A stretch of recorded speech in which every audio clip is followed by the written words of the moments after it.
ಅದ್ಭುತ ಕಾರ್ಯಕ್ರಮದಲ್ಲಿ ನಾವೆಲ್ಲ ಭಾಗವಹಿಸ್ತೇವೆ ಅಂತ ನನಗೆ ಅನಿಸಿದೆ. ಸುದೀರ್ಘವಾದಂಥ ಸಾರ್ವಜನಿಕ ಸೇವೆಯಲ್ಲಿ ಸುಮಾರು 35 ವರ್ಷಗಳ ಸಾರ್ವಜನಿಕ ಸೇವೆಯಲ್ಲಿ ನಾನಿದ್ದೇನೆ. 30 ವರ್ಷ ಜನಪ್ರತಿನಿಧಿಯಾಗಿ ಕೆಲಸ ಮಾಡಿದ್ದೀನಿ. ಆದರೆ ಒಂದು ಗ್ರಾಮೀಣ ಪ್ರದೇಶದಲ್ಲಿ ನನ್ನ ಸಮಾಜದ, ಒಂದು ಒಕ್ಕಲಿಗ ಸಮಾಜದ, ಗೌಡ ಸಮಾಜದ ಇಂಥ ಅದ್ಭುತ ಕಾರ್ಯಕ್ರಮವನ್ನು ನನ್ನ ಜೀವನದಲ್ಲಿ ನೋಡಿಲ್ಲ. ಇದು ಪ್ರಥಮ ಕಾರ್ಯಕ್ರಮ ಅಂತ ನಾನು ಭಾವಿಸ್ತಾ ಇದ್ದೇನೆ. ಸನ್ಮಾನ್ಯ ಸುರೇಶ್ ಬೈಲ್ ಮತ್ತು ಅವರ ತಂಡಕ್ಕೆ ನನ್ನ ಅಂತಃಕರಣ ಸಾಕ್ಷಿಯಾದ ಆತ್ಮಪೂರ್ವಕವಾದಂಥ ಶುಭಾಶಯಗಳು, ಹಾರೈಕೆಗಳು. ಬರುವ ವರ್ಷ ಮತ್ತೆ ನಮ್ಮನ್ನು ಕರೀರಿ, ನಾವು ಕೂಡ ನಿಮ್ಮ ಉದ್ಘಾಟನಾ ಕಾರ್ಯಕ್ರಮದಲ್ಲಿ ಭಾಗವಹಿಸಬೇಕು ಅಂತ ಹೇಳಿ ಆಲೋಚನೆ ಮಾಡ್ತಾ ಇದ್ದೀವಿ. ಪರಮ ಪೂಜ್ಯ ಭೈರವೇಕಿಯ ಬಾಲಗಂಗಾಧರನಾಥ ಸ್ವಾಮೀಜಿಯವರ ಸ್ಮರಣೆ ಮಾಡಿಕೊಳ್ತಾ, ನಮ್ಮ ಆದಿಚುಂಚನಗಿರಿ ಮಹಾಸಂಸ್ಥಾನದ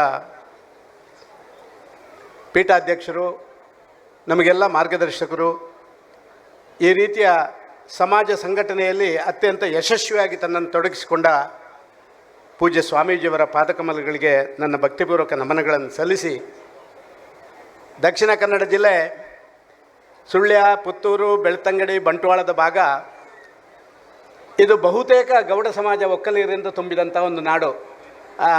ಅಶ್ವತ್ಥನಾರಾಯಣರಿಗೆ ಗೊತ್ತುಂಟ ಇಲ್ವೋ ಗೊತ್ತಿಲ್ಲ. ಸುಳ್ಯದಲ್ಲಿ 50%ಕ್ಕಿಂತ ಮೇಲೆ ನಮ್ಮ ಸಮಾಜದವರಿದ್ದಾರೆ. ಪುತ್ತೂರಿನಲ್ಲಿ ಸುಮಾರು 40-42% ಮೇಲಿದ್ದಾರೆ.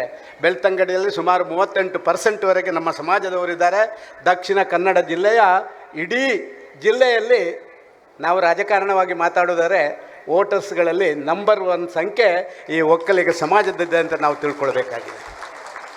ಅಲ್ಲಿ ನಮ್ಮ ಅಸ್ತಿತ್ವದ ಕೊರತೆ ಇರ್ಬೋದು, ಆದರೆ ಧರ್ಮಪಾಲನಾಥ ಸ್ವಾಮೀಜಿಯವರು ಶಾಖಾಮಠದ ಪೀಠಾಧ್ಯಕ್ಷರಾಗಿ ಬಂದ ಮೇಲೆ ಗ್ರಾಮಗಳಿಗೆ, ಮನೆಗಳಿಗೆ ಭೇಟಿ ಕೊಡುವುದರ ಮೂಲಕ ನಮ್ಮ ಅಂತಸ್ಥೈರ್ಯವನ್ನು ಹೆಚ್ಚಿಸಿದ್ದಾರೆ.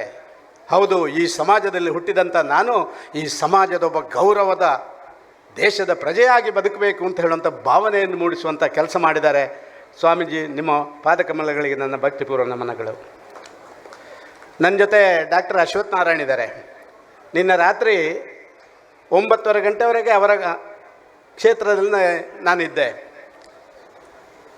ಸನ್ಮಾನ್ಯ ಅಟಲ್ ಬಿಹಾರಿ ವಾಜಪೇಯಿಯವರ ಜನ್ಮದಿನ, 99ನೇ ಜನ್ಮದಿನದಿಂದು ನಿನ್ನೆ ಒಂದು ಜಗತ್ತಿಗೆ ಅತ್ಯಂತ ಯಶಸ್ವಿಯಾದಂಥ ರಾಜನೀತಿಯನ್ನು ಕೊಟ್ಟಂಥ ಒಬ್ಬ ರಾಜಕಾರಣಿ ವಾಜಪೇಯಿ ಅವರ ಜನ್ಮದಿನವನ್ನು ನಾವು ಗುಡ್ ಗವರ್ನೆನ್ಸ್ ಡೇ, ಸುಶಾಸನ ದಿವಸ ಅಂತ ಆಚರಣೆ ಮಾಡ್ತೀವಿ. ರಾಜಕಾರಣದಲ್ಲಿ ಸುಶಾಸನ ಅಂತ ಹೇಳುವಂಥ ಶಬ್ದ ಅರ್ಥ ಕಳ್ಕೊಂಡಂಥ ಸಂದರ್ಭದಲ್ಲಿ ಮತ್ತೆ ಸುಶಾಸನವನ್ನು ಸ್ಥಾಪನೆ ಮಾಡಬೇಕು ಅಂತ ಹೇಳುವಂಥ ಉದ್ದೇಶದಿಂದ ಆ ಕೆಲಸ ಕಾರ್ಯಗಳನ್ನು ಮಾಡುವಂಥದ್ದನ್ನು ಮಾಡ್ತಾ ಇದ್ದೇವೆ. ನಿನ್ನೆ ಸುಶಾಸನ ದಿವಸ, ನಿನ್ನ 4-5 ಕ್ಷೇತ್ರಗಳ ಪ್ರವಾಸ ಮಾಡಿದ್ದೆ. ಕೊನೆಯದಾಗಿ ನನ್ನ ಅಶ್ವತ್ಥನಾರಾಯಣರ ಕ್ಷೇತ್ರ ಪ್ರವಾಸ ಮಾಡಿದ್ದೆ. ಅಶ್ವತ್ಥನಾರಾಯಣರು ಶಾಸಕರಾದ ಮೇಲೆ ಅವರ ಕ್ಷೇತ್ರಕ್ಕೆ ಏನೆಲ್ಲ ಮಾಡಿದ್ದಾರೆ. ಸುಶಾಸನ ಅಂದರೆ ಒಬ್ಬ ಪ್ರತಿನಿಧಿ ಸರ್ಕಾರದ ಎಲ್ಲ ಸವಲತ್ತನ್ನು ಜನರಿಗೆ ತಲುಪಿಸುವಂಥ ಒಬ್ಬ ಸೇವಕ. ಈಗ ಅದನ್ನು ಏಜೆಂಟ್ ಅಂತ ಮಾಡಿದ್ದಾರೆ. ಏಜೆಂಟಲ್ಲ, ಅದು ಸೇವಕ. ಪ್ರಾಯಶಃ ಸ್ವಾಮೀಜಿಯವರೇ ಅವರ ಒಂದು 10 ನಿಮಿಷದ ಒಂದು ಏನು ತೋರಿಸಿದ್ದು ಸರ್, ನೀವು ಏನು ತೋರಿಸಿದ್ರಿ 10 ನಿಮಿಷದಲ್ಲಿ? ಪವರ್ ಪಾಯಿಂಟ್ ಪ್ರೆಸೆಂಟೇಷನ್ ತೋರಿಸಿದ್ರು. ಅದು ಆಸ್ಪತ್ರೆಗಳ ಉನ್ನತೀಕರಣದಿಂದ ಹಿಡಿದು, ಸರ್ಕಾರಿ ಶಾಲೆಗಳ ವಿದ್ಯಾಕ್ಷೇತ್ರದಲ್ಲಿ ತಗೊಂಡಂಥ ವ್ಯವಸ್ಥೆಯಿಂದ ಹಿಡಿದು, ಕುಡಿಯುವ ನೀರಿಂದ ಹಿಡಿದು, ವಿದ್ಯುತ್ತಿಗೆ ಇಡೀ ದೇಶದಲ್ಲಿ ಆಗದಂಥ ಎಲ್ಲ ಅಂಡರ್ಗ್ರೌಂಡ್ ಕೇಬಲು, ಯಾವ ಮರ ಬಿದ್ದರೂ ಅಲ್ಲಿ ಕರೆಂಟ್ ಹೋಗುವಂಥ ಸಂದರ್ಭದೇ ಇಲ್ಲ, ಅಂಥ ಸಂದರ್ಭ ನಿರ್ಮಾಣ ಮಾಡಿದಂಥ ಒಂದು ಗುಡ್ ಗವರ್ನೆನ್ಸ್ ಅಂತಂದರೆ ಏನು ಅಂತ ತೋರಿಸಿಕೊಡುವಂಥ ಕೆಲಸವನ್ನು ನಿನ್ನೆ ಮಾಡಿದರು. ನಾನು ಅವರಿಗೆ ಅಲ್ಲಿ ನನ್ನ ಅಭಿನಂದನೆಗೆ ನಾನು ಸಲ್ಲಿಸಿದ್ದೇನೆ. ಪ್ರಾಯಶಃ ಮುಂದೆ ಅವರು ಆ ಇಡೀ ರಾಜ್ಯಕ್ಕೆ ಗುಡ್ ಗವರ್ನೆನ್ಸ್ ಕೊಡುವಂಥ ಒಬ್ಬ ರಾಜಕೀಯ ಪದವನ್ನು ಅಲಂಕರಿಸಬೇಕು ಅಂತ ಇಡೀ ಸಮಾಜದವರ ಭಾವನೆ ಇದೆ ಸರ್. ಅದಾಗಬೇಕು ಅಂತ ಹೇಳುವಂಥ ಆಶಯ ನಂದು. ವೇದಿಕೆಯಲ್ಲಿ ನಮ್ಮ ಜೊತೆ ಭೋಜೇಗೌಡರಿದ್ದಾರೆ. ಅವರಿಗೆ ಮೈಕ್ ಕೊಟ್ಟರೆ 2 ಗಂಟೆಯಿಂದ ಕಡಿಮೆ ಭಾಷಣ ನಿಲ್ಲಿಸಲ್ಲ. ಜನರ ಸೇವೆ ಕೂಡ ಅದೇ ರೀತಿ ಮಾಡ್ತಾರೆ. ರಾತ್ರಿ 24 ಗಂಟೆ ಕೂಡ ಮಾತು ಮತ್ತು ಅವರ ಕೆಲಸ ಎರಡನ್ನು ಮಾಡುವಂಥ ನಮ್ಮ ಶಾಸಕ ಮಿತ್ರ ನಮ್ಮ ಭೋಜೇಗೌಡ್ರೆ, ನಮ್ಮ ಹನುಮಂತರಾಯಪ್ಪನವರಿದ್ದಾರೆ, ನಮ್ಮ ಒಕ್ಕಲಿಗ ಸಂಘದ ಅಧ್ಯಕ್ಷರು, ಹೊಸಬ ಒಕ್ಕಲಿಗ ಸಂಘದ ಅಧ್ಯಕ್ಷರಾಗಿ ಆದಮೇಲೆ ನಿರಂತರವಾಗಿ ಆ ಕೆಲಸ ಕಾರ್ಯಗಳನ್ನು ಮಾಡುವುದನ್ನು ನೋಡಿದ್ದಾರೆ.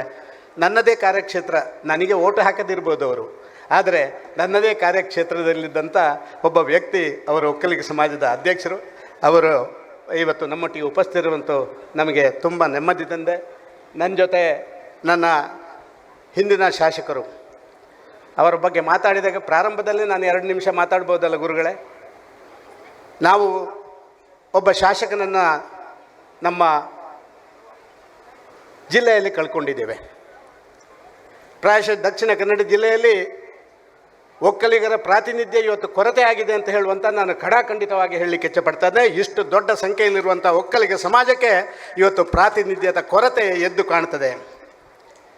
ಇಲ್ಲಿ ಇತರ ಸಮುದಾಯದ ಪ್ರಮುಖರಿದ್ದಾರೆ, ಬೇರೆ ಬೇರೆ ಪಕ್ಷಗಳ ರಾಜಕೀಯ ನಾಯಕರಿದ್ದಾರೆ. ನಾನು ಎಲ್ಲರಲ್ಲಿ ವಿನಂತಿ ಮಾಡ್ತೇನೆ, ಯಾವ ಪಾರ್ಟಿ ಆಗ್ಬೋದು, ಒಕ್ಕಲಿಗರ ಒಂದು ಸಮುದಾಯದವರಿಗೆ ಈ ಜಿಲ್ಲೆಯಲ್ಲಿ ಒಂದು ಸ್ಥಾನ ಯಾವತ್ತಾರು ಕಲ್ಪಿಸಿಕೊಡುವಂಥ ಕೆಲಸ ಕಾರ್ಯಗಳನ್ನು ನಾವು ಎಲ್ಲರೂ ಸೇರಿ ಮಾಡಲೇಬೇಕು. ಸನ್ಮಾನ್ಯ ಮಟ್ಟಂದೂರು ಸಂಜೀವರು ಪ್ರಾಯಶಃ 5 ವರ್ಷಗಳ ಕಾಲ ಅದ್ಭುತವಾದಂಥ ಕೆಲಸ ಕಾರ್ಯಗಳನ್ನು ಮಾಡಿದ್ದಾರೆ. ಆಶಕ್ಕನಿಗೆ ಆಶೀರ್ವಾದ ಮಾಡುವಂಥದ್ರಲ್ಲಿ ನಾವೆಲ್ಲ ವಿಫಲರಾಗಿದ್ದೇವೆ. ಆದರೆ ಜಿಲ್ಲೆಯಲ್ಲೇ ಈ ಕೊರತೆಯನ್ನು ತುಂಬುವಂಥ ಕೆಲಸ ಮಾಡಲಿಕ್ಕೆ ಸನ್ಮಾನ್ಯ ಸುರೇಶರ ಮತ್ತು ಅವರ ತಂಡದ ಕಾರ್ಯಕ್ರಮ ಒಂದು ಪ್ರೇರಣೆ ಕೊಡ್ತದೆ ಅಂತ ಹೇಳುವಂಥದ್ದು ನನ್ನ ಮನಸ್ಸಿನ ಭಾವನೆ. ಇಲ್ಲಿ ಕೂತಂತ ನನ್ನ ಸಮಾಜದ ಎಲ್ಲರಲ್ಲಿ ಕೇಳ್ಕೊಳ್ತೇನೆ, ಯಾರೇ ಆಗಲಿ ಎಲ್ಲೇ ಆಗಲಿ ನಮ್ಮ ಸಮಾಜಕ್ಕೆ ಪ್ರಾತಿನಿಧ್ಯ ಸಿಕ್ಕಬೇಕು ಅಂತ ಹೇಳುವಂಥ ವ್ಯವಸ್ಥೆಗಳು ಬಂದಾಗ ಎದ್ದು ನಿಂತು ನೀವು ಅವರಿಗೆ ಆಶೀರ್ವಾದ ಮಾಡಬೇಕು, ಎದ್ದು ನಿಂತು ಆಶೀರ್ವಾದ ಮಾಡಬೇಕು. ನಾವು ಯಾವುದರಲ್ಲಿ ಕಡಿಮೆ ಅಲ್ಲ, ಈ ಸಮಾಜದವರು ಯಾವುದರಲ್ಲಿ ಕಡಿಮೆ ಅಲ್ಲ. ಪ್ರಾಯಶಃ ನಮ್ಮೆಲ್ಲರಲ್ಲಿ ಕೀಳರಿಮೆ ಇದೆ. ಒಂದು ಕಾಲಘಟ್ಟದಲ್ಲಿ ಗುರುಗಳೇ, ಒಂದು ಕಾಲಘಟ್ಟದಲ್ಲಿ ಒಕ್ಕಲಿಗ ಸಮಾಜ ಅತ್ಯಂತ ಪ್ರಬಲವಾಗಿತ್ತು. ಸುಳ್ಯ, ಪುತ್ತೂರು, ಈಗಿನ ಕಡಬ ತಾಲೂಕು ಎಲ್ಲವೂ ಸೇರಿ ಪುತ್ತೂರು ಕ್ಷೇತ್ರ ಆಗಿತ್ತು. ಸನ್ಮಾನ್ಯ ಕೂಜುಗೋಡು ವೆಂಕಟರಮಣಗೌಡರು 3 ಸರ್ತಿ ಶಾಸಕರಾಗಿ ಈ ಕ್ಷೇತ್ರವನ್ನು ಪ್ರತಿನಿಧೀಕರಿಸಿ ಒಕ್ಕಲಿಗ ಸಮುದಾಯಕ್ಕೆ ಗೌರವ ತರುವಂಥ ಕೆಲಸ ಕಾರ್ಯಗಳನ್ನು ಮಾಡಿದ್ದಾರೆ. ಸನ್ಮಾನ್ಯ ಸುಬ್ರಹ್ಮಣ್ಯ ಗೌಡರು ಅವರು ಬೆಳ್ತಂಗಡಿಯಲ್ಲಿ MLA ಆಗಿ ಜಿಲ್ಲೆಯಲ್ಲಿ ಪ್ರತಿನಿಧೀಕರಿಸಿದರು. ಪುತ್ತೂರಿನಲ್ಲಿ ನಾನು ಶಾಸಕನಾಗಿ, ಮಟ್ಟಂದೂರು ಶಾಸಕನಾಗಿ ಇಲ್ಲಿ ಕೆಲಸ ಮಾಡಿದ್ದೇವೆ. ನಮ್ಮ ಸಮಾಜದವರಿಗೆ ಅದ್ಭುತ ಕೆಲಸ ಮಾಡಿದ್ದೇವೆ. ನಾನೇನು ಸರ್ಟಿಫಿಕೇಟ್ ತಗೊಳ್ಳುವಂಥದ್ದಲ್ಲ. ಇವತ್ತು ಅಷ್ಟು ದೊಡ್ಡ ಅಡಿಕೆ ರಾಶಿ ಇದೆ, ತೆಂಗಿನಕಾಯಿ ಇದೆ ಗುರುಗಳೇ. ಇದರಲ್ಲಿ ನಂದು ಒಂದು ಪಾಲಿದೆ ಗುರುಗಳೇ. ಅಕ್ರಮ ಸಕ್ರಮದಲ್ಲಿ ಪುತ್ತೂರಿನ ಶಾಸಕನಾಗಿದ್ದಾಗ ಪುತ್ತೂರು ತಾಲೂಕಿನ ಅಕ್ರಮ ಸಮಿತಿಯ ಸದಸ್ಯನಾಗಿ ಕಡಬದಲ್ಲಿ ಸಿಟ್ಟಿಂಗ್ ಮಾಡಿ 6 ಸಿಟ್ಟಿಂಗ್ಗಳನ್ನು ಮಾಡಿದನು ಗುರುಗಳೇ. ಒಂದೊಂದು ದಿವಸ 500ಕ್ಕಿಂತ ಹೆಚ್ಚು ಜನರಿಗೆ ಸರ್ಕಾರಿ ಜಮೀನನ್ನು, ಅವರ ಖಾಸಗಿ ಜಮೀನನ್ನು ಕೊಡುವಂಥ ಆದೇಶಗಳನ್ನು ಪಾಲನೆ ಮಾಡಿದ್ದೇನೆ. ನನಗೆ ಹೆಮ್ಮೆ ಇದೆ, ಗೌರವ ಇದೆ. ಮಟ್ಟಂದೂರು ಸಂಜೂರು ಈಗ ತಾನೇ ಹೇಳ್ತಾ ಇದ್ರು, ಆ ಬಜ್ಜಿ ರಾಶಿ ಉಂಡತ್ತ ಸದಾನಂದ ಗೌಡ್ರೆ, ಅವು ಈರ್ನವಳ ಇಟ್ಟು ಅಂತ ಉಂಡು ಅಂತ ಬಜ್ಜಿ ಅಂತ ಹೇಳಿದರು. ನನ್ನ ಬಜ್ಜಿ ಇಲ್ಲದಿರ್ಬೋದು, ಆದರೆ ನನ್ನ ಮನಸ್ಸಿನ ಭಾವನೆ ಅದನ್ನು ಕ್ರೋಢೀಕರಣ ಮಾಡಿ ಈ ಜನಗಳ ಜೊತೆ ಬೆರೆತ ಕಾರಣ ಅದಾಗಿದೆ ಅಂತ ನಾನು ಭಾವಿಸ್ತಾ ಇದ್ದೇನೆ. ಪೇಪರೆಲ್ಲ ಒಂದು 2 ನಿಮಿಷ ಬಿಟ್ಟು ಕೊಡಿ ಅಣ್ಣ, ದಯವಿಟ್ಟು. ಆಮೇಲೆ ಕೊಡಿ, ಈಗ ಕೊಡಬೇಡಿ. ಆದ ಕಾರಣ ಎಲ್ಲ ಒಂದು ಕಡೆ ನನಗೆ ತುಂಬ ನೋವಿದೆ. ನಾನು ಎಂಥ ಮನುಷ್ಯ ನೋಡಿ. ಜನ್ಮಭೂಮಿ ಸುಳ್ಯ, ಕರ್ಮಭೂಮಿ ಪುತ್ತೂರು, ನನ್ನ ಕೆಲಸ ಕಾರ್ಯಗಳ ವ್ಯವಸ್ಥೆ ಇಡೀ ದೇಶದಾದ್ಯಂತ ಯಾರಿಂದಾಗಿ ಆಯಿತು? ಈ ಸಮಾಜದ ಎಲ್ಲ ಜನ, ಸುಳ್ಯ ಕ್ಷೇತ್ರದ ಎಲ್ಲ ಜನರ ಆಶೀರ್ವಾದ ನನ್ನನ್ನು ಎಲ್ಲ ಕಡೆ ತಲುಪಿಸಿದೆ ಅಂತ ಹೇಳುವಂಥ ಭಾವನೆ ನನ್ನಲ್ಲಿದೆ. ಅದಕ್ಕಾಗಿ ಯಾವುದೇ ಸಮಾಜದ ಕೆಲಸ ಕಾರ್ಯಗಳಲ್ಲಿ ಅದ್ಭುತವಾಗಿ ಪಾಲ್ಗೊಳ್ಳಬೇಕು ಅಂತ ಹೇಳುವಂಥ ಆ ವ್ಯವಸ್ಥೆಗಳನ್ನು ನಾನು ಹಿಂದಿಂದ ಮಾಡಿಕೊಂಡು ಬಂದೇನೆ. ಸುರೇಶ್ ಬೈಲ್ರವ್ರು ಹೇಳ್ತಾ ಇದ್ರು, ಈಗ ಸರಿ ಅನ್ಪಣಿತ ಪಾತ್ರನ ಜಾಸ್ತಿ ಆಡ ಅಂತೇಳಿ. ಈಗ ಜಾಸ್ತಿ ಮಾತಾಡೋರೇ ಇರೋರು, ಕೆಲಸ ಕಡಿಮೆ ಮಾಡುವವರೇ ಇರೋದು. ಅದಕ್ಕಾಗಿ ನೀವು ಜಾಸ್ತಿ ಮಾತಾಡಿದ್ರು, ಜಾಸ್ತಿ ಕೆಲಸ ಮಾಡಿದ್ರಲ್ಲ ಸುರೇಶರೇ, ಆದ ಕಾರಣ ನಿಮ್ಮದು ಜಾಸ್ತಿ ಅಂತ ನಾನು ಒಪ್ಪಿಕೊಳ್ಳೋದಿಲ್ಲ. ನೀವು ಒಪ್ಕೊಳ್ತೀರಾ? ಇಲ್ಲಲ್ಲ. ಯಾಕೆ ಸುಮ್ಮನೆ ಕೂತಿದ್ದೀರಿ?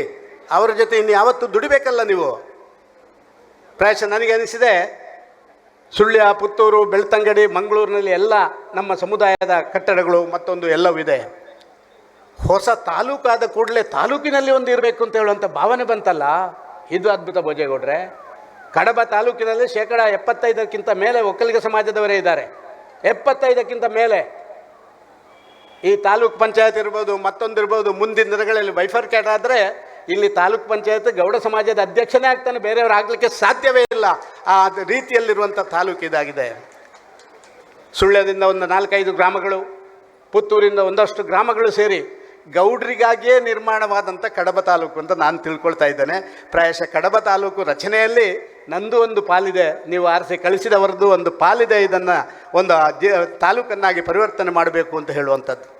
ಆದ ಕಾರಣ ಇದನ್ನೆಲ್ಲವನ್ನು ನೋಡಿದರೆ ನಮಗೆ ಅನಿಸ್ತದೆ ಈ ಸಮಾವೇಶ ಒಂದು ಈ ಭಾಗದ ಎಲ್ಲ ಸಮುದಾಯದವರಿಗೆ, ಕೇವಲ ಗೌಡ ಸಮುದಾಯದವರ, ಒಕ್ಕಲಿಗ ಸಮುದಾಯದವರಿಗೆಲ್ಲ, ಎಲ್ಲ ಸಮುದಾಯರಿಗೆ ಕೊಡುವಂಥ ಒಂದು ಕೊಡುಗೆ. ಆದರೆ ಇಡೀ ಜಿಲ್ಲೆಯ ಲೆಕ್ಕದಲ್ಲಿ ಈ ಸಮುದಾಯದ ಅಡಿಗಲ್ಲು ಹಾಕುವಂಥ ಪ್ರಾರಂಭೋತ್ಸವ ಮತ್ತು ದಕ್ಷಿಣ ಕನ್ನಡ ಜಿಲ್ಲೆಯಲ್ಲಿ ಯಾವುದೇ ಪಕ್ಷ ಇರಲಿ, ಅತ್ಯಂತ ಹೆಚ್ಚು ಸಂಖ್ಯೆಯಲ್ಲಿರುವಂಥ ಗೌಡ ಸಮುದಾಯವನ್ನು ಅದಕ್ಕೆ ರೆಪ್ರೆಸೆಂಟೇಷನ್ ಕೊಡುವಂಥ, ಆ ಕೊಡಬೇಕು ಅಂತ ಹೇಳುವಂಥ ಒಂದು ಭಾವನೆ ಬೇರೆ ಬೇರೆ ರಾಜಕೀಯ ಪಕ್ಷದ ಸಂಘಟನೆಗಳ ಅವರಿಗೆ ಬರಲಿ ಅಂತ ಹೇಳುವಂಥ ಒಂದು ಸಂದೇಶವನ್ನು ಕೊಡುವಂಥ ಒಂದು ವೇದಿಕೆ ಇದಾಗಿದೆ. ನಾನು ಕೇಳಿದೆ ಎಷ್ಟು ಚೇರ್ ಹಾಕಿದ್ದೀರಿ ಅಂತ ಹೇಳಿ. ಅವ್ರು ಹೇಳಿದರು ಸುಮಾರು 8,000 ಚೇರ್ ತಂದೇವೆ, 6,000 ಅಲ್ಲ ಸರ್ 6,000 ಹಾಕಿದ್ದೇವೆ ಅಂತೇಳಿ. ನನಗೆ ಅನಿಸ್ತದೆ ಅದಕ್ಕಿಂತಲೂ ಜಾಸ್ತಿ ಹೊರಗೆಲ್ಲ ಜನ ಇದ್ದಾರೆ. ಒಂದು ಗ್ರಾಮೀಣ ಪ್ರದೇಶದಲ್ಲಿ 500 ಜನ ಸೇರಿಸೋದು ಅಂತ ಹೇಳಿದರೆ ಕಷ್ಟ. ನಾನು ಧರ್ಮಪಾಲನಾಥ ಸ್ವಾಮೀಜಿಯವರು ಹೇಳ್ತಾ ಇದ್ದೆ, ಮೇಲೆ ಆದರೆ ಅಂದರೆ ಘಟ್ಟದ ಮೇಲೆ ಅಂತ ನಾವು ಕರೆಯುವಂಥದ್ದು ಬೇರೆ ಭಾಗಗಳನ್ನು, ಘಟ್ಟದ ಮೇಲೆ ಆದರೆ ಸಾಕಷ್ಟು ಜನ ಹತ್ತಿರ ಇರುವವರೆಲ್ಲ ಬಂದುಬಿಡ್ತಾರೆ. ಇಲ್ಲಿ ದೂರ ದೂರ ಮನೆ ಮತ್ತೊಂದಾದ ಕಾರಣ ಇಲ್ಲಿ ಜನ ಸೇರಿಸುವುದು ಅಂತ ಒಂದು ಸವಾಲಿನ ಸಂಗತಿಗಳು. ಇವತ್ತು ಆ ಕೆಲಸ ಕಾರ್ಯಗಳನ್ನು ನಾವು ಅತ್ಯಂತ ಯಶಸ್ವಿಯಾಗಿ ಮಾಡುವಂಥ ಇದನ್ನು ಮಾಡಿದ್ದೇವೆ ಅಂತ ಹೇಳುವಂಥ ಮಾತನ್ನು ಈ ಸಂದರ್ಭದಲ್ಲಿ ಹೇಳಿಕೆ ಇಷ್ಟಪಡ್ತಾ ಇದ್ದಾರೆ. ನಾನು ಇದಕ್ಕೆ ಒತ್ತಡ ಹಾಕುವಂಥ ಎಲ್ಲ ಪ್ರಯತ್ನಗಳನ್ನು ಮಾಡ್ತೇನೆ. ಮುಂದಿನ ದಿವಸದಲ್ಲಿ ಸಮುದಾಯಕ್ಕೆ ಬೇಕಾದಂಥ ಮೂಲ ಸವತ್ತುಗಳನ್ನು ಸಮುದಾಯವೇ ಕೊಡ್ತದೆ, ಆದರೆ ಸಮಾಜಕ್ಕೆ ಬೇಕಾದಂಥ ವ್ಯವಸ್ಥೆಗಳನ್ನು ಕೊಡುವಂಥದ್ರಲ್ಲಿ ಕೂಡ ನಾವು ಅಷ್ಟೇ ಮುಂದಿರಬೇಕು. ಯಾಕೆ ಕೆಂಪಾಡಿ ರಾಮೇಗೌಡರ ಫೋಟೋ ಹಾಕಿದ್ದೇವೆ ಹೇಳಿ? ಈ ದೇಶದ ಸ್ವಾತಂತ್ರ್ಯ ಸಂಗ್ರಾಮ ಪ್ರಾರಂಭ ಮಾಡಿದ್ದೆ ಕೆದಂಬಾಡಿ ರಾಮಯ್ಯ ಗೌಡರು ಮತ್ತು ಗುಡ್ಡಮನೆ ಅಪ್ಪಯ್ಯ ಗೌಡರು 1837ರಲ್ಲಿ. ಚರಿತ್ರೆಯಲ್ಲಿ ನಾವು ಓದ್ತಾ ಇದ್ದೇವೆ 1957 ಸ್ವಾತಂತ್ರ್ಯ ಸಂಗ್ರಾಮ ಪ್ರಾರಂಭ ಆಯಿತು ಅಂಥೇಳಿ. ಅದಕ್ಕಿಂತ 20 ವರ್ಷಗಳ ಹಿಂದೆ ಅಶ್ವಥ್ ನಾರಾಯಣರೇ, ಅದಕ್ಕಿಂತ 20 ವರ್ಷಗಳ ಹಿಂದೆ ಒಕ್ಕಲಿಗ ಸಮಾಜದ ಕೆದಂಬಾಡಿ ರಾಮಯ್ಯ ಗೌಡರು ದಕ್ಷಿಣ ಕನ್ನಡದ ಕೆಳಗಿನ ಭಾಗದಲ್ಲಿ, ಗುಡ್ಡಮನೆ ಅಪ್ಪಯ್ಯ ಗೌಡರು ಮತ್ತು ಅವ್ರ ಜೊತೆ ಬೇರೆ ಬೇರೆ ಲಿಂಗರಾಜ ಅರಸು ಬಾಕಿಯವರೆಲ್ಲ ಸೇರಿಕೊಂಡು ನಮ್ಮ ಮಡಿಕೇರಿ ಭಾಗದಲ್ಲಿ ಸ್ವಾತಂತ್ರ್ಯ ಸಂಗ್ರಾಮವನ್ನು ಪ್ರಾರಂಭ ಮಾಡಿ ಬಲಿದಾನ, ಬ್ರಿಟಿಷರ ನೇಣಿಗಮಕ್ಕೆ ಬಲಿದಾನ ಇರಿ ಈ ದೇಶಕ್ಕೆ ಒಕ್ಕಲಿಗ ಸಮುದಾಯದ ನಾಯಕರು ಸ್ವಾತಂತ್ರ್ಯ ಸಂಗ್ರಾಮವನ್ನು ಪ್ರಾರಂಭ ಮಾಡಿದರು. ಆದ ಕಾರಣ ಚರಿತ್ರೆಗಳು ಬದಲಾಗಬೇಕು. ಚರಿತ್ರೆಗಳಲ್ಲಿ ಪ್ರಾರಂಭೋತ್ಸವ ಗುಡ್ಡಮನೆ ಅಪ್ಪಯ್ಯ, ನಾವು ಅಂಥ ಸಮಾಜಕ್ಕೆ ಸೇರಿದವರು. ಆದ ಕಾರಣ ನಮಗೆ ಯಾಕೆ ಕೀಳರಿಮೆ? ನಮಗೆ ಯಾರಿಗೂ ಕೀಳರಿಮೆ ಅಗತ್ಯ ಇಲ್ಲ. ಎಂತೆಂಥವರಿದ್ದಾರೆ. ಸನ್ಮಾನ್ಯ ದೇವೇಗೌಡರು ಈ ದೇಶದ ಪ್ರಧಾನಮಂತ್ರಿ ಆದರು ಸ್ವಾಮಿ, ಈ ದೇಶದ ಪ್ರಧಾನಮಂತ್ರಿ ಆದರೂ ಒಬ್ಬ ಒಕ್ಕಲಿಗ ಗೌಡ, ನಮಗೆ ಹೆಮ್ಮೆ ಅಲ್ವಾ? ಆದ ಕಾರಣ ನಾವೇನು ಸಣ್ಣವರು ಅಂತ ತಿಳ್ಕೊಂಡಿದ್ದಾರೆ ಯಾರು? ಅಗತ್ಯ ಇಲ್ಲ. ನಾಡಪ್ರಭು ಕೆಂಪೇಗೌಡ ಇವತ್ತು ಆಡಳಿತ ಸೂತ್ರ ಏನಾದರೂ ಹೊಸ ಆ ಸಮಾಜಕ್ಕೆ ಕೊಟ್ಟಿದ್ರೆ ಅದು ನಾಡಪ್ರಭು ಕೆಂಪೇಗೌಡ, ನಮ್ಮ ಸಮುದಾಯದವರವರು.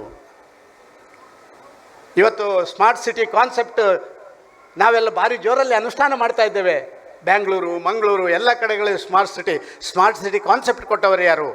ಆ ಊರಿಗೆ ಬೇಕಾದಂಥ ಎಲ್ಲ ವ್ಯವಸ್ಥೆಗಳು, ರಸ್ತೆಗಳು, ನಿಮ್ಮ ಉದ್ಯೋಗಕ್ಕೆ ಬೇಕಾದಂಥ ಬೇರೆ ಬೇರೆ ವ್ಯವಸ್ಥೆಗಳು, ಎಲ್ಲಿ ಆ ಭಾಗಕ್ಕೆ ಬೇಕಾದಂಥ ಒಂದು ಒಳ್ಳೆ ವಾತಾವರಣ ನಿರ್ಮಾಣಕ್ಕೆ ಮಾಡಬೇಕಾದಂಥ ಉದ್ಯಾನವನಗಳು, ಕುಡಿಯುವ ನೀರಿನ ವ್ಯವಸ್ಥೆಗಳು ಎಲ್ಲವನ್ನು ಇದೇ ರೀತಿ ಇರಬೇಕು ಅಂತ ಹೇಳಿ ನಮ್ಮ ಕ್ಯಾಪಿಟಲ್ ಬ್ಯಾಂಗ್ಳೂರನ್ನು ಒಂದು ಆದರ್ಶ ನಗರವನ್ನಾಗಿ ಪರಿವರ್ತನೆ ಮಾಡಿದ್ರು ನಮ್ಮ ಸಮಾಜದ, ಒಕ್ಕಲಿಗ ಸಮಾಜದ ಆ ನಾಡಪ್ರಭು ಕೆಂಪೇಗೌಡರು. ಆದ ಕಾರಣ ನಾವು ಯಾರು ಹಿಂದೆ ಹಾಕುವಂಥದ್ದು ಅಗತ್ಯಗಳಿಲ್ಲ. ಸಮಾನತೆ ಬಗ್ಗೆ ಮಾತಾಡ್ತೀವಿ ನಾವು ಇವತ್ತು. ಸಮಾನತೆ, ಆ ಜಾತಿ, ಈ ಜಾತಿ, ಮೇಲ್ಜಾತಿ, ಕೆಳಜಾತಿ ಅಂತ ಹೇಳಿ, ದೇಶದವರು ಮತ್ತೊಬ್ಬರು ಪರವೂರಿನವರು ಅಂತ ಹೇಳ್ತೀವಿ. ಆದರೆ ಒಬ್ಬ ಕವಿ, ರಾಷ್ಟ್ರ ಕವಿಯಾಗಿ ನಮ್ಮ ಕುವೆಂಪುರವರು ಜಗತ್ತಿಗೆ ವಿಶ್ವ ಮಾನವ ಸಂದೇಶವನ್ನು ಕೊಟ್ಟಿರೋದು ಅದು ಒಕ್ಕಲಿಗ ಸಮಾಜದವರು. ನಾವು ಸ್ವಾಮಿ ಒಕ್ಕಲಿಗ ಸಮಾಜದ ಸಮಾನತೆ, ಆಡಳಿತ, ಸ್ವಾತಂತ್ರ್ಯ ಸಂಗ್ರಾಮ ಇದನ್ನೆಲ್ಲವನ್ನು ಮಾಡುವುದಕ್ಕಿಂತ ಹೆಚ್ಚಾಗಿ ನಮ್ಮ ಆದಿಚುಂಚನಗಿರಿ ಮಹಾಸಂಸ್ಥಾನ ಮಠ ಜಾತಿ ಮತ ಯಾವುದನ್ನು ನೋಡಿಲ್ಲ. ಸುಮಾರು 475 ವಿದ್ಯಾಕ್ಷೇತ್ರಗಳನ್ನು ಹೊಂದಿದೆ. ಆಸ್ಪತ್ರೆಗಳನ್ನು, ಸೂಪರ್ ಸ್ಪೆಷಾಲಿಟಿ ಆಸ್ಪತ್ರೆಗಳನ್ನು ಹೊಂದಿದೆ. ಕಣ್ಣಿಲ್ಲದವರಿಗೆ ಕಣ್ಣು ಕೊಡುವಂಥ ಆ ವಿದ್ಯಾಕ್ಷೇತ್ರಗಳನ್ನು ತಯಾರು ಮಾಡಿದೆ. ನೀವು ನೋಡಿರ್ಬೋದು, ಅದ್ಭುತವಾದಂಥ ಕೆಲಸ ಕಾರ್ಯಗಳು ಇವತ್ತು ಮಾಡಿದೆ. ಜಾತಿ ಮತ ನೋಡಲಿಲ್ಲ, ಎಷ್ಟೋ ಬಡ ವಿದ್ಯಾರ್ಥಿಗಳಿಗೆ ಉಚಿತ ವಿದ್ಯಾಭ್ಯಾಸವನ್ನು ಕೊಡುವಂಥದ್ದು, ನಮ್ಮ ಸಮಾಜದ ಆ ವಿದ್ಯಾರ್ಥಿಗಳಿಗೆ higher education, medical education, engineering ಎಜುಕೇಷನಲ್ಲಿ ಒಂದು ಕೊಡುವಂಥದ್ದು. ನಾನು ಯಾಕೆ ಹೇಳಿದೆ, ಇದೊಂದು ಸಮಾಜದ ಸಭೆ ಆದ ಕಾರಣ ನಾನು ಹೇಳ್ತಾ ಇದ್ದೇನೆ. ನಮ್ಮ ಸಮಾಜದ ಪ್ರತಿಯೊಬ್ಬ ಆ ಕೂಲಿ ಕೆಲಸ ಮಾಡುವುದರಿಂದ ಹಿಡಿದು ಈ ದೇಶದ ಯಾವುದೇ ಪ್ರಮುಖ ಸ್ಥಾನದಲ್ಲಿ ಕೂತವು ಕೂಡ ಯಾವತ್ತೂ ಕೂಡ ನಾನು ಸ್ವಲ್ಪ ಸಣ್ಣವ ಅಂತ ಹೇಳುವಂಥ ಮನಸ್ಸಿನ ಭಾವನೆ ಬಿಟ್ಟುಬಿಡಿ, ಈ ದೇಶಕ್ಕೆ ಎಲ್ಲವನ್ನು ಕೊಡುವುದರಲ್ಲಿ ಆ ಮುಂಚೂಣಿಯಲ್ಲಿ ನಿಂತಂಥ ಒಂದು ಸಮಾಜ ಅದು ಒಕ್ಕಲಿಗ ಸಮಾಜ. ನನಗೆ ಹೆಮ್ಮೆ ಆಗ್ತಾ ಇದೆ.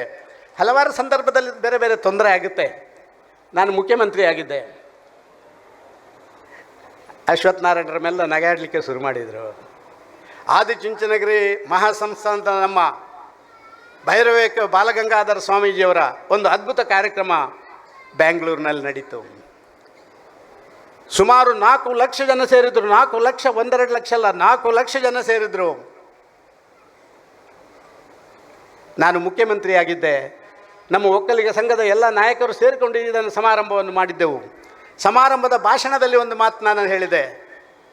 ನಾನು ಒಕ್ಕಲಿಗ ಸಮಾಜದಿಂದ ಹುಟ್ಟಿ ಆದಿಚುಂಚನಗಿರಿ ಸ್ವಾಮೀಜಿಯವರ ಆಶೀರ್ವಾದ ಪಡೆದು ನಾನು ರಾಜ್ಯದ ಮುಖ್ಯಮಂತ್ರಿ ಆದೆ ಅಂತ ಹೇಳಿದ್ದು ನನ್ನ ಸ್ಥಾನಕ್ಕೆ ಮುಳುವಾಯ್ತು, ಇಳಿಯಪ್ಪ ಅಂತ ಹೇಳಿದರು. ಇದು ಇದೆ, ಸಾಧಕ ಬಾಧಕಗಳಿದೆ, ಆದರೆ ಇದನ್ನು ಧೈರ್ಯವಾಗಿ ಎದುರಿಸುವಂಥ ಕೆಲಸ ಬೇಕು, ತಾಕತ್ತು ಬೇಕು. ನಾನು ಖಂಡಿತವಾಗಿ ಹೇಳಲಿಕ್ಕೆ ಇಚ್ಛೆಪಡ್ತಾ ಇದ್ದೇನೆ, ಕನಸುಗಳು ಯಾವತ್ತೂ ಸಾಧನೆಗಳಿಗೆ ಆಧಾರ ಸ್ತಂಭ ಆಗಲ್ಲ, ಮನಸ್ಸುಗಳು ಯಾವತ್ತೂ ಸಾಧನೆಗಳಿಗೆ ಆಧಾರ ಸ್ತಂಭ ಆಗುತ್ತೆ. ನಿಮ್ಮ ಮನಸ್ಸಿಂದ ಇಂಥದ್ದು ಮಾಡಬೇಕು ಅಂತ ಆ ಅಡಿಗೆಲ್ಲ ಹಾಕಿದರೆ ಅದಾಗುತ್ತೆ. ಕನಸು ಕಟ್ಟಿಕೊಂಡು ನಾವು ಅದು ಮಾಡಬೇಕು, ಮುಂದೆ ಇದು ಮಾಡಬೇಕು ಅಂತ ಸುರೇಶರು ಮಾಡಿದಂಗೆ ಮಾಡಬೇಕು. ನಾನು ಅಧ್ಯಕ್ಷ ಆಗಿದ್ದೇನೆ, ಅಧ್ಯಕ್ಷ ಆದಮೇಲೆ ಅವರಿಗೆ ಯಾವತ್ತೂ ಕನಸು ಬಿದ್ದಿಲ್ಲ ಇಂಥದ್ದು ಕಟ್ತೇನೆ ಅಂತ ಹೇಳಿ. ಆದರೆ ಕಟ್ಟಬೇಕು ಅಂತ ಅವರ ಮನಸ್ಸು ನಿಶ್ಚಯ ಮಾಡ್ತು, ಅವರ ಮನಸ್ಸು ನಿಶ್ಚಯ ಮಾಡ್ತು. ಈ ಸಮಾಜದಲ್ಲಿ ಹುಟ್ಟಿದಂಥ ನಾನು ಈ ಸಮಾಜದ ಒಂದು ಸಂಘಟನೆಗೆ ಒಂದು ವೇದಿಕೆ ತಯಾರು ಮಾಡುವಂಥದ್ದರ ಜವಾಬ್ದಾರಿ ನನಗೆ ಬಂದ ಮೇಲೆ ಆ ವೇದಿಕೆಗೆ ಸರಿಯಾದ ರೀತಿ ಅಧ್ಯಕ್ಷ ನಾನು ಆಗಬೇಕು ಅಂತ ಹೇಳಿ ಒಂದು ಸೂಪರ್ ಅಧ್ಯಕ್ಷರಾಗಿದ್ದಾರೆ ಸನ್ಮಾನ್ಯ ಸುರೇಶರು ಅಂತ ಹೇಳುವಂಥದ್ದಕ್ಕೆ ನಾನು ಹೆಮ್ಮೆ ಪಡ್ತೇನೆ. ಬಂದಿದ್ದೆ ಕೆಲಸ ಮಾಡುವವರಿಗೆ ಬೆಂತಟ್ಟಬೇಕು. ಹಿಂದಿನಿಂದ ಮಾತಾಡುವ 106 ಜನಗಳಿರ್ತಾರೆ. ನಾನೊಬ್ಬ ರಾಜಕೀಯ ವ್ಯಕ್ತಿಯಾಗಿ ರಾಜಕೀಯ ಕ್ಷೇತ್ರದಲ್ಲಿ ಒಂದನ್ನು ಭಾರಿ ಸ್ಪಷ್ಟವಾಗಿ ನಿಶ್ಚಯ ಮಾಡಿದ್ದೇನೆ. ದೇವರು ಬಾಯಿ ಒಂದೇ ಕೊಟ್ಟದ್ದು, ಮೂಗು ಒಂದೇ ಕೊಟ್ಟದ್ದು, ಕಿವಿ 2 ಕೊಟ್ಟಿದ್ದಾರೆ. ಒಳ್ಳೆಯದನ್ನು 2ರಲ್ಲಿ ಕೇಳು, ಕೆಟ್ಟದ್ದನ್ನು 1ರಿಂದ ಕೇಳಿ ಇನ್ನೊಂದರಲ್ಲಿ ಬಿಟ್ಟು ಬಿಡು. ಅದಕ್ಕೆ ಯಾವುದೇ ಪ್ರತಿರೋಧಗಳನ್ನು ಮಾಡುವಂಥ ರಾಜಕಾರಣ ಆದರೆ ಅದು ನಡೆಯೋದಿಲ್ಲ. ಇವತ್ತು ನನಗೆ ಗೊತ್ತಿದೆ ಅದು ನಡೆಯೋದಿಲ್ಲ. ಹರಕು 4 ಚೀಲ ತುಂಬ ದುಡ್ಡು, ಗುಂಪುಗಾರಿಕೆ, ಇದರಿಂದೇ ರಾಜಕೀಯ ನಡೀತದೆ ಅಂತ ಗೊತ್ತಿದೆ. ಅದರ ಪ್ರಜಾಪ್ರಭುತ್ವದಲ್ಲಿ ರಾಜಕಾರಣ ಬೇಕೇ ಬೇಕು. ನಾನು ಆದ ಕಾರಣ ಬಾಕಿ ಎಲ್ಲದಕ್ಕಿಂತ ನನ್ನದು ಒಳ್ಳೆಯದು ಅಂತೇಳಿ ನನ್ನದರಲ್ಲಿ ಇರುವಂಥ ಪ್ರಯತ್ನಗಳನ್ನು ನಾನು ಮಾಡ್ತಾಯಿದ್ದೇನೆ. ಗುರುಗಳೇ, ಇದನ್ನು ಮಾಡ್ತಾ ಇದ್ದೇವೆ. ಸಮಾಜದ ಮುಂದೆ ಹೇಳಲಿಕ್ಕೆ ಇಚ್ಛೆಪಡ್ತಾ ಇದ್ದೇನೆ, ನನ್ನ ಸಮಾಜ, ನನ್ನ ಪಕ್ಷ ನನಗೆ ಎಲ್ಲವನ್ನ ಕೊಟ್ಟಿದೆ. 30 ವರ್ಷಗಳ ಕಾಲ ನಾನು ಎಲ್ಲ ಸ್ಥಾನಗಳನ್ನು ಅಲಂಕರಿಸುವಂಥದ್ದಾಗಿದೆ. ವ್ಯವಸ್ಥೆಗಳು ಬದಲಾಗಬೇಕು. ಹೇಗೆ ಹೊಸ ವ್ಯವಸ್ಥೆ, ಸುರೇಶ್ರಂಥವರ ಹೊಸ ವ್ಯವಸ್ಥೆ ಬಂದಾಗ ಹೊಸತನಕ್ಕೆ ನಾಂದಿ ಆಡ್ತದ. ಸಮಾಜದಲ್ಲಿ ಕೂಡ ಸಾಮಾಜಿಕ ಪರಿವರ್ತನೆ ಆಗಬೇಕು, ದೇಶದಲ್ಲಿ ಕೂಡ ಸಾಮಾಜಿಕ ಪರಿವರ್ತನೆ ಆಗಬೇಕು. ಆ ದೇಶದಲ್ಲಿ ಸಾಮಾಜಿಕ ಪರಿವರ್ತನೆ ಆಗಬೇಕಾದ್ರೆ ಹೊಸ ಆ ಬ್ಲಡ್ಗಳಿಗೆ ನಾವು ಬರಲಿಕ್ಕೆ ಅವಕಾಶ ಮಾಡಿಕೊಡಬೇಕು. ಈ ದೇಶದಲ್ಲಿ 60% ಜನ 40 ವರ್ಷಕ್ಕಿಂತ ಕೆಳಗಿನವರಿದ್ದಾರೆ. ಮಾಧವಣ್ಣ, ನಮ್ಮದು ನಿಮ್ಮದೆಲ್ಲ ಕಾಲ ಮುಗೀತು, ಇನ್ನು ಆ ಯುವಕರ ಕಾಲ ಬರಬೇಕು. ಅಂಥ ಕಾಲ ಬರಬೇಕು ಅಂತ ಹೇಳಿದರೆ ಇಂಥವರನ್ನು ಅಧ್ಯಕ್ಷ ಮಾಡಬೇಕು. ಬೇರೆ ಬೇರೆ ಕ್ಷೇತ್ರಗಳಲ್ಲಿ ಕೂಡ ಯುವಕರನ್ನು ಹುರಿದುಂಬಿಸುವಂಥ ಕೆಲಸ ಮಾಡಬೇಕು. ಈ ವೇದಿಕೆಯನ್ನು ನಾನು ಇನ್ನೊಂದಕ್ಕೆ ಉಪಯೋಗ ಮಾಡಿಕೊಳ್ತೇನೆ, ದಯವಿಟ್ಟು ಕ್ಷಮಿಸಿ ನನ್ನನ್ನು. ರಾಜಕಾರಣದಲ್ಲಿ ನನ್ನ ಎತ್ತರಕ್ಕೆ ಏರಿಸುವಂಥ ಕೆಲಸ ಸುಳ್ಯದ ಪುಣ್ಯ ಭೂಮಿಯಿಂದ ನೀವೆಲ್ಲ ಸೇರಿ ಸುಳ್ಯ ವಿಧಾನಸಭಾ ಕ್ಷೇತ್ರ ಇದಕ್ಕೆಲ್ಲ ಜನಾರ್ದನರು ಬಾಕಿಯವರೆಲ್ಲ ಕೂತಿದ್ದಾರೆ, ಇಲ್ಲಿ ಕೂತ್ಕೊಂಡು ನೋಡ್ತಾ ಇದ್ದಾರೆ. ಎಲ್ಲ ಸ್ಥಾನಗಳನ್ನು ನನಗೆ ದೇವರು, ಹಿರಿಯರು, ಗುರುಗಳು, ನನ್ನ ಪಕ್ಷ ಎಲ್ಲವನ್ನು ಕೊಟ್ಟಿದೆ. ಚುನಾವಣಾ ರಾಜಕಾರಣದಿಂದ ನಿವೃತ್ತಿ ಆಗಬೇಕು ಅಂತ ನಿಶ್ಚಯ ಮಾಡಿದ್ದೇನೆ. ಹೊಸಬರಿಗೆ ಅವಕಾಶ ಕೊಡಬೇಕು ಎಂದು ನಾನು ಕಲ್ಪನೆ ಮಾಡಿದ್ದೇನೆ. ಇದಕ್ಕಾಗಿಯೇ ನನ್ನ ಮುಂದಿನ ದಿನ ನನ್ನ ಪಕ್ಷಕ್ಕಾಗಿ ದುಡಿಯುವಂಥದ್ದು ಮಾತ್ರ ಉಳಿದಿದೆ ಹೊರತು ಬಾಕಿ ಯಾವುದು ಉಳಿದಿಲ್ಲ. ಆದರೆ ಯಾವುದೇ ಸ್ಥಾನದಲ್ಲಿರಲಿ, ನಾನು ಹೋದಂಥ ಸ್ಥಾನ, ನಾನು ಹೆಜ್ಜೆ ಇಟ್ಟಂಥ ಜಾಗ, ನನಗೆ ಸಮಾಜದಿಂದ ಸಿಕ್ಕಿದಂಥ ಅನುಭವ, ಗುರುಗಳ ಆಶೀರ್ವಾದ, ಯಾರೇ ಎಲ್ಲೇ ಇದ್ದರೂ ಕೂಡ ಜನರ ಕೆಲಸ ಮಾಡಲಿಕ್ಕೆ ನಮಗೆ ಸಿಕ್ಕಿದಂಥ ಅನುಭವ ಸಾಕು. ಅದನ್ನು ಸಮರ್ಥವಾಗಿ ಮಾಡಬಲ್ಲೆ ಅಂತ ಹೇಳುವಂಥ ವಿಶ್ವಾಸ ಇದೆ, ಧೈರ್ಯ ಇದೆ. ಪ್ರಚಾರಕ್ಕೆ ಯಾವತ್ತೂ ಅಂಟಿಕೊಳ್ಳಿಲ್ಲ. ಗುಂಪುಗಾರಿಕೆ ಯಾವತ್ತೂ ಮಾಡಿಲ್ಲ. ಒಬ್ಬ ರಾಜಕಾರಣಿಯಾಗಿ ಮುಖ್ಯಮಂತ್ರಿಗಳು ಕೂಡ 10 ಜನರನ್ನು ಒಟ್ಟಿಗೆ ಸೇರಿಸ್ಕೊಂಡು ಬರಲಿಲ್ಲ. ವ್ಯಕ್ತಿಯಾಗಿ ಕೆಲಸ ಮಾಡುವಂಥದ್ದು, ವ್ಯಕ್ತಿಯಾಗಿ ಸಮಾಜಕ್ಕೆ ಶಕ್ತಿ ಆಗಬೇಕಾದ ನಮ್ಮ ಧರ್ಮ ಆಗಿದೆ. ವ್ಯಕ್ತಿಯಾಗಿ ಸಮಾಜಕ್ಕೆ ಶಕ್ತಿ ಆಗ್ತಾ ಇದ್ದಾರೆ ಸುರೇಶ್ ಬೇಲು. ಇಂಥವರ ಆ ಒಳ್ಳೆತನದನ್ನು ನಾವು ಆರಿಸಿಕೊಂಡು ನಾವು ಮುಂದೆ ಹೆಜ್ಜೆ ಇಡಬೇಕಾದಂಥ ಕೆಲಸ ಆಗಬೇಕಾಗಿದೆ ಅಂತ ನಾನು ಭಾವಿಸ್ತಾ ಇದ್ದೇನೆ. ಹೆಚ್ಚೇನು ಮಾತಾಡಲಿಕ್ಕೆ ಇಷ್ಟಪಡೋದಿಲ್ಲ. ಇವತ್ತು ಈ ವೇದಿಕೆ ಈ ಭಾಗದ ಸಮಸ್ತ ಜನರಿಗೆ, ನಾನು ಯಾವುದೇ ಜಾತಿವಾದಿ ಅಲ್ಲ, ಆದರೆ ಯಾವ ಸಮಾಜದಲ್ಲಿ ಹುಟ್ಟಿದ್ದೇನೆ ಗೌರವದಿಂದ ಗರ್ವದಿಂದ ಆ ಸಮಾಜದಲ್ಲಿ ಹುಟ್ಟಿದವ ಅಂತ ಹೇಳ್ತೇನೆ. ನನಗೇನು ಹೆದರಿಕೆ ಇಲ್ಲ. ಇತ್ತೀಚೆಗೆ ರಾಜಕಾರಣಿಗಳಿಗೆ ಬೇರೆ ಯಾವುದೇ ಒಂದು ವೇದಿಕೆಗೆ ಹೋದರೆ ನಾನು ಗೌಡ ಅಂತ ಹೇಳುವಂಥದ್ದು ಸ್ವಲ್ಪ ಹೆದರಿಕೆ ಆಗುವಂಥ ರೀತಿಯಲ್ಲುಂಟು. ಯಾರೂ ಹೆದರಬೇಕಾದಂಥ ಅಗತ್ಯಗಳಿಲ್ಲ. ಈ ಸಮಾಜದಲ್ಲಿ ನೀವು ಎಲ್ಲವನ್ನು ಪ್ರಾರಂಭ ಮಾಡಿದವರು, ಸ್ವಾತಂತ್ರ್ಯ ಸಂಗ್ರಾಮದಿಂದ ಹಿಡಿದು ಆಡಳಿತ ಸೂತ್ರಗಳಿಂದ ಹಿಡಿದು ಈ ದೇಶಕ್ಕೆ ವಿಶ್ವಮಾನವನ ಸಂದೇಶ ಕೊಟ್ಟು ಈ ದೇಶದ ಪ್ರಧಾನಿಯಾದ, ಈ ದೇಶದ ಸರ್ವರನ್ನು ನ್ಯಾಯ ಒದಗಿಸಿಕೊಟ್ಟ ಆದಿಚುಂಚನ ಮರದ ಭಕ್ತರಾದಂಥ ನಿಮಗೆ ಯಾವುದೇ ಹೆದರಿಕೆ, ಬೆದರಿಕೆ, ಯಾವುದೇ ಕೀಳರಿಮೆ ಇದರ ಅಗತ್ಯಗಳಿಲ್ಲ. ಶಕ್ತಿಶಾಲಿಯಾಗಿ ಎದ್ದು ನಿಲ್ಲಿ. ನಿಮಗೆ ಈ ಹಿರಿಯರು ಸಮಾಜಕ್ಕೆ ಮಾಡಿದಂಥ ಶಕ್ತಿ ನಮ್ಮ ಸಮಾಜದಲ್ಲಿ ನಡೀತಾ ಇದೆಯಲ್ಲ, ಅದು ನಮ್ಮ ಬೆನ್ನ ಹಿಂದಿದೆ. ನಾನು ಪ್ರಾರ್ಥನೆ ಮಾಡ್ತೇನೆ ಸುರೇಶರು ಮತ್ತು ಅವರ ತಂಡಕ್ಕೆ ದೇವರು ಇನ್ನೂ ಎಲ್ಲವನ್ನು ಕೊಡಲಿ. ಯಾಕೆಂತೇಳಿ ತುಂಬ ಜನ ಕೊಟ್ಟರೆ ಅವರೇ ಇಟ್ಕೊಳ್ತಾರೆ, ಇಂಥವರು ಕೊಟ್ಟರೆ ನಮಗೆಲ್ಲ ಕೊಡ್ತಾರೆ. ಆದ ಕಾರಣ ಸುರೇಶರಿಗೆ ಎಷ್ಟು ಕೊಡ್ತೀರಾ, ಎಷ್ಟು ಆಶೀರ್ವಾದ ಆಗುತ್ತಾ ಅದೆಲ್ಲವೂ ನಮಗೆ ಬರ್ತದೆ ಅಂತ ಭಾವಿಸ್ತಾ ಇದ್ದೇನೆ. ಇಷ್ಟು ದೊಡ್ಡ ಸಂಖ್ಯೆಯಲ್ಲಿ ನೀವು ಸೇರಿದಿರಲ್ಲ, ಯಾವಾಗಲೂ ಸೇರಬೇಕು, ಇವತ್ತು ಮಾತ್ರ ಅಲ್ಲ. ನಮ್ಮಲ್ಲಿ ಒಂದು ಕೊರತೆ ಇದೆ. ಯಾವುದಾದ್ರು ಪ್ರಾರಂಭೋತ್ಸವ, ಯಾವುದಾದ್ರು ಒಂದು ಜಾತ್ರೆ ಇದ್ದರೆ ಎಲ್ಲ ಜನ ಸೇರ್ತೀವಿ.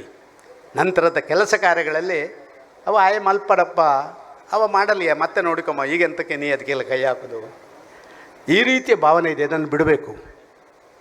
ಯಾರದೋ ಒಬ್ಬ ನೇತೃತ್ವದಲ್ಲಿ ಪ್ರಾರಂಭ ಆಗಿರ್ಬೋದು. ನಮ್ಮೆಲ್ಲರ ಕೊಡುಗೆಗಳದು ಅದಕ್ಕೆ ಹೋಗಬೇಕು. ಶ್ರೀರಾಮ ಮಂದಿರ ಕಟ್ಟುವಾಗ ಇಟ್ಟಿಗೆ ಮತ್ತು 5 ರೂಪಾಯಿ ಕೊಟ್ಟೇವಲ್ಲ, ಯಾಕೆ ಕೊಟ್ಟೆವು ನಾವು? ನಂದು ಆ ಶ್ರೀರಾಮ ಮಂದಿರದಲ್ಲಿ ಒಂದು ಇಟ್ಟಿಗೆ ಇದೆ ಅಂತ ಹೇಳೋದಕ್ಕೆ ನಾವು ಕೊಟ್ಟಿದ್ದೇವೆ. ಇವತ್ತು ನಾವು ಹೆಮ್ಮೆಯಿಂದ ನಾಳ್ದು ಮಂದಿರ ಉದ್ಘಾಟನೆ ಆಗುತ್ತೆ, ಶ್ರೀರಾಮನ ಸನ್ನಿಧಿಗೆ ನಾವೆಲ್ಲ ಹೋಗ್ತೇವೆ. ನಮ್ಮ ಗುರುಗಳು ಹೋಗಬೇಕಾಗಿತ್ತು, ನಮ್ಮ ಗುರುಗಳು ಅಲ್ಲಿರಬೇಕಾಗಿತ್ತು. ಇವತ್ತು ಅಲ್ಲ ಕೇದಾರನಾಥ ಅಲ್ಲ ಗುರುಗಳೇ, ಇವತ್ತು ಕೇದಾರನಾಥದಲ್ಲಿ ಗುರುಗಳು ಇರಬೇಕಾಗಿತ್ತು. ಅದರ ಪೂರ್ವ ನಿಯೋಜಿತ ಕಾರ್ಯಕ್ರಮದಲ್ಲಿ ಪ್ರಧಾನಮಂತ್ರಿ ಬಾಕಿಯವ್ರ ಜೊತೆ ಇರಬೇಕಾಗಿತ್ತು. ಆದರೆ ಗುರುಗಳು ತಿಳ್ಕೊಂಡಿದ್ದಾರೆ, ಅಲ್ಲಿಯ ದೇವರು ಶ್ರೀರಾಮ ಇದ್ದಾನೆ. ಇಲ್ಲಿಯ ನನ್ನ ಸಮಾಜದ ಎಲ್ಲ ವ್ಯಕ್ತಿಗಳಲ್ಲಿ ಕೂಡ ನಾನು ಶ್ರೀರಾಮನನ್ನು ಕಾಣ್ತೇನೆ ಅಂತ ಹೇಳುವಂಥ ಅದ್ಭುತವಾದಂಥ ಮನೋಭಾವದಿಂದ ಗುರುಗಳಲ್ಲಿ ಬಂದರೆ ಇದಕ್ಕೆ ನಾವು ಸಾರ್ಥಕ ಪಡಬೇಕು, ಇದಕ್ಕೆ ನಾವು ಹೆಮ್ಮೆ ಪಡಬೇಕು. ಆದ ಕಾರಣ ನೀವು ಮಾತಾಡಿದ್ದು ಜಾಸ್ತಿ ಆಗಿಲ್ಲ. ಈಗ ಹೆಚ್ಚು ಕೆಲಸ ಮಾಡಬೇಕು ಅಂತ ಸ್ವಲ್ಪ ಜಾಸ್ತಿ ಮಾತಾಡಿರ್ಬೋದು. ಆದ ಕಾರಣ ಹೆಚ್ಚು ಕೆಲಸ ಆಗಲಿ. ರಾಜಕಾರಣಿಗಳು ಮಾತಾಡುವುದು ಜಾಸ್ತಿ, ವೇದಿಕೆಯಲ್ಲಿ ಮಾತ್ರ ನನಗೆ ಅಂತ ಕೇಳಿದರೆ ಇಲ್ಲ ಅದು ನಿಮಗೆ ಅಂತ ಹೇಳುವಂಥ ಪದ್ಧತಿ ಇದೆ. ಅಂಥದ್ದು ಆಗದೆ ಕಡಬದಲ್ಲಿ ಈ ಒಂದು ಗೌಡ ಸಮಾಜ ಇದು ಅದ್ಭುತ ಸಮಾಜವಾಗಿ ಮೂಡಿಬರಲಿ. ಎಲ್ಲ ಸಮಾಜದವ್ರನ್ನ ಒಟ್ಟಿಗೆ ತಗೊಂಡು ಹೋಗುವಂಥ ಕೆಲಸ ಮಾಡಲಿ. ಎಲ್ಲ ಸಮಾಜಕ್ಕೆ ಒಂದು ಸೂತ್ರಗಳನ್ನು ಕೊಡುವಂಥ ಒಂದು ಸಮಾಜವಾಗಿ, ಸಂಘಟನೆಯಾಗಿ ಪರಿವರ್ತನೆ ಆಗಲಿ. ಅದರ ಪ್ರಾರಂಭೋತ್ಸವ ಇವತ್ತಾಗಿದೆ. ಆ ಸುಬ್ರಹ್ಮಣ್ಯ ದೇವರು, ಆ ಗೋಪಾಲಕೃಷ್ಣ ದೇವರು, ಇಲ್ಲಿಯ ಸೀಮೆ ದೇವರು ನಿಮಗೆಲ್ಲರಿಗೂ ಶಕ್ತಿಯನ್ನು ಕೊಡಲಿ. ಮತ್ತೊಮ್ಮೆ ನಿಮ್ಮ ಇವತ್ತಿನ ಕಾರ್ಯಕ್ರಮದ ನಂತರ ದಕ್ಷಿಣ ಕನ್ನಡದಲ್ಲಿ ಮತ್ತೊಮ್ಮೆ ಗೌಡ ಯಾವುದೋ ಉನ್ನತ ಹುದ್ದೆಯನ್ನು ಅಲಂಕರಿಸುವಂಥ ದಿನಗಳು ಆದಷ್ಟು ಶೀಘ್ರ ಬರಲಿ ಅಂತ ಹೇಳುವಂಥ ಪ್ರಾರ್ಥನೆಯನ್ನು ಮಾಡಿ ತಮಗೆಲ್ಲ ತಲೆ ತಗ್ಗಿಸಿ ಮನಸ್ಸು ನನ್ನ ಮಾತು ನಿಲ್ಲಿಸ್ತೇನೆ. ಜೈ ಹಿಂದ್, ಜೈ ಕರ್ನಾಟಕ. ವಸ್ತುನಿಷ್ಠತೆ, ವಿಶ್ವಾಸಾರ್ಹತೆ, ನಿಖರತೆಗಾಗಿ ನೋಡ್ತಾ ಇರಿ ನ್ಯೂಸ್ ಪುತ್ತೂರು, ಜನಮನದ ಪ್ರತಿಧ್ವನಿ.